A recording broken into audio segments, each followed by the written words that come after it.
हाय all, welcome back again. आज आपके साथ कुछ DIY ideas and organisation hacks share करूंगी।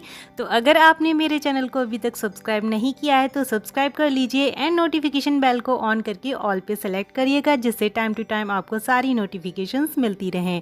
तो चलिए शुरू करते हैं आज के इस इंटरेस्टिंग से वीडियो को।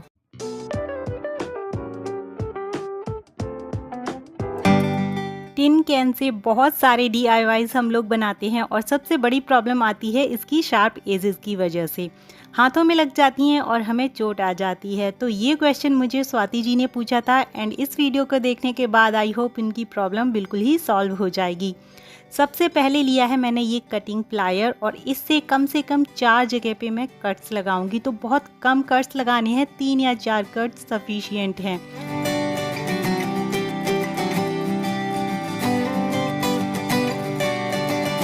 इस कटिंग प्लायर को अब हमें साइड में रख देना है और दूसरा कटिंग प्लायर लेंगे जिसकी अंदर की जो साइड है वो फ्लैट हो।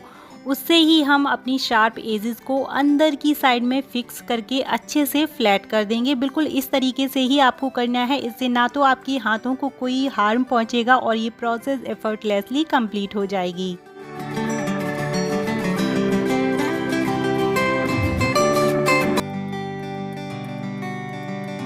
टिन कैन की एजेस स्मूथ हो चुकी हैं और हाथों में बिल्कुल भी नहीं चुभ रही हैं। साथ में लिया है मैंने वॉल पुट्टी का ऐसा डो जो मैंने फेविकॉल, पानी और वॉल पुट्टी को मिक्स करके बनाया है और इससे बनाऊंगी मैं छोटी छोटी सी बॉल्स। तो कोई परफेक्शन नहीं है, जैसी चाहें आप वैसी बॉल बनाइए। कोई छोटी भी हो सकती है और कोई बड़ी भी, और इन्हें थोड़ी देर सूखने देंगे।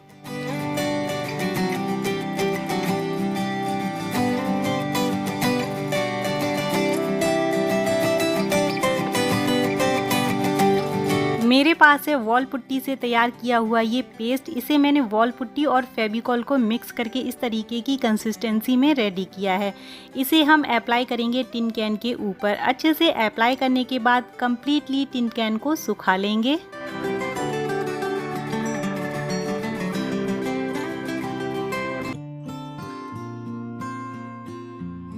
प्लांटर अच्छे से सूख चुका है और इसके ऊपर मैं ग्लू अप्लाई करूंगी। तो रैंडमली हमें कहीं पर भी ग्लू से डॉट्स बना लेनी है और उसके ऊपर हम लगाएंगे बॉल पुट्टी की बनी हुई ये छोटी छोटी सी बॉल्स।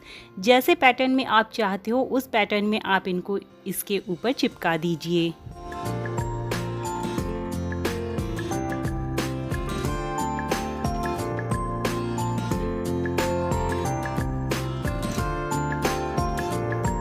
सारी ही चीज़ें सूख चुकी हैं बहुत अच्छे से और अब मैं अप्लाई कर रही हूँ एक्रिलिक कलर।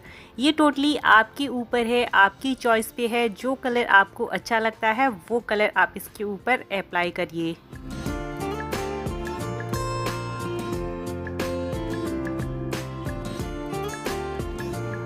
कलर करने के बाद फर्स्ट लेयर सूख चुकी है और ब्रश के कुछ स्ट्रोक्स दिख रहे थे, तो उन्हें हाइड करने के लिए मैंने यहाँ पर छोटा सा एक स्पंज का टुकड़ा लिया है और उससे एक्स्ट्रा कलर इसके ऊपर अगेन लगा रही हूँ। तो टोटली इस तरीके से आप 1-2 कोटिंग करिए कलर्स की। उसके बाद जो कलर की अपीयरेंस है वो बहुत अच्छे से निकल कर आएगी।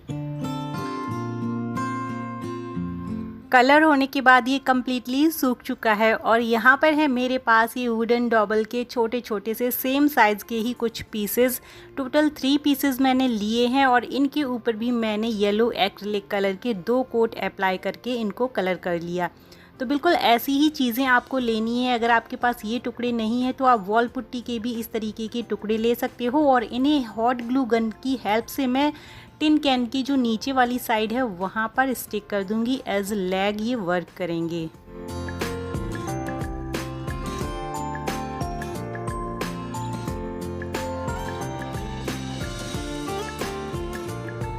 फाइनल अपीयरेंस में हमारा प्यारा सा छोटा सा प्लांटर रेडी है। बहुत क्यूट लग रहा है एंड पर्सनली मुझे बहुत पसंद आया है। सेम ही मैंने एक और प्लांटर बनाया था तो दोनों का व्यू बहुत अच्छा निकल कर आया है।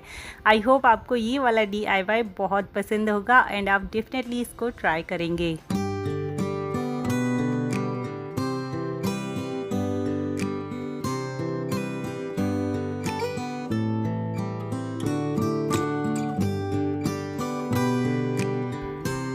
यहाँ पर है मेरी वॉशिंग मशीन और अभी मुझे डालने थे इसमें कपड़े। तो कपड़े फिल करने के बाद सारी ही चीज़ें ऑन कर दी मैंने मशीन की और उसके बाद देखा यहाँ पर कि देखते हैं थोड़ा बहुत डिसबैलेंस चीज़ें हुई हैं या नहीं। तो ये एक छोटी सी रैक है जिसमें बहुत सारा सामान है और उसके आगे मैं इस तरीके से एक प्लेट लगा देती हूँ। तो ये भी एक आइडिया है अपनी चीज़ों को हाइड करने का, आगे से काफ़ी नीट और क्लीन लुक आता है। तो इसमें से मुझे लेना था बर्तनों के लिए ये वाला स्क्रबर। इस तरीके की चीज़ें मैं इसी रैक में मोस्टली रखती हूँ और यहाँ पर मुझे मिल गए कुछ खाली डब्बे। इनसे पहले मैं DIY बना भी चुकी हूँ, तो अभी ये बिल्कुल बेकार हैं और मैं इन्हें डिस्कार्ड करूँगी, अलग रख दूँगी और जब भी कोई कबाड़ वाला आएगा तो उसे दे दूँगी। इन्हें मैं डस्टबिन में नहीं फेंकती हूँ, फालतू में प्लास्टिक हमारे इन्वायरमेंट में जाकर उसे गंदा करेगी।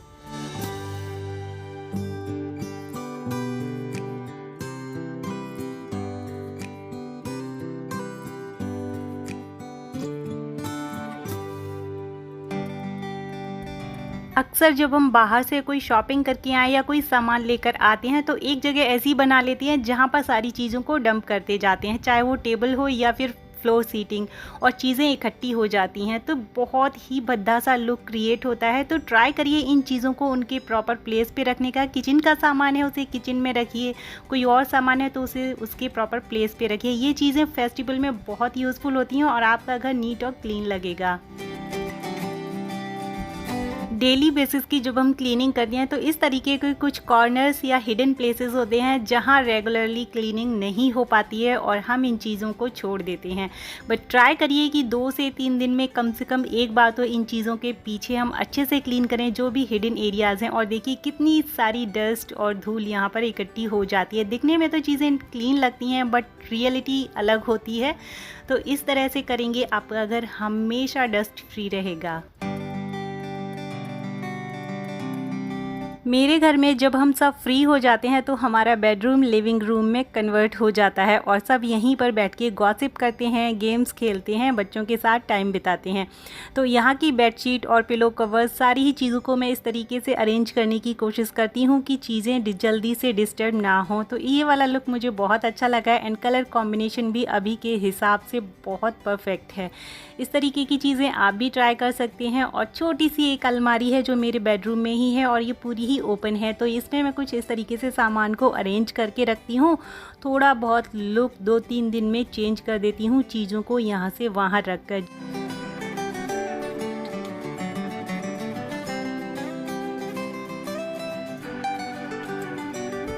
इस तरह के चेंजेस करने में ना तो कोई पैसे खर्च करने पड़ते हैं और ना ही ज़्यादा टाइम की ज़रूरत पड़ती है। थोड़ा सा क्रिएटिविटी दिखाकर हमें एक नया लुक देखने को मिल जाता है और सारी ही चीज़ें प्रॉपर बजट में रेडी हो जाती हैं। So friend, that is all for today's video. I hope आपको बहुत पसंद आया होगा।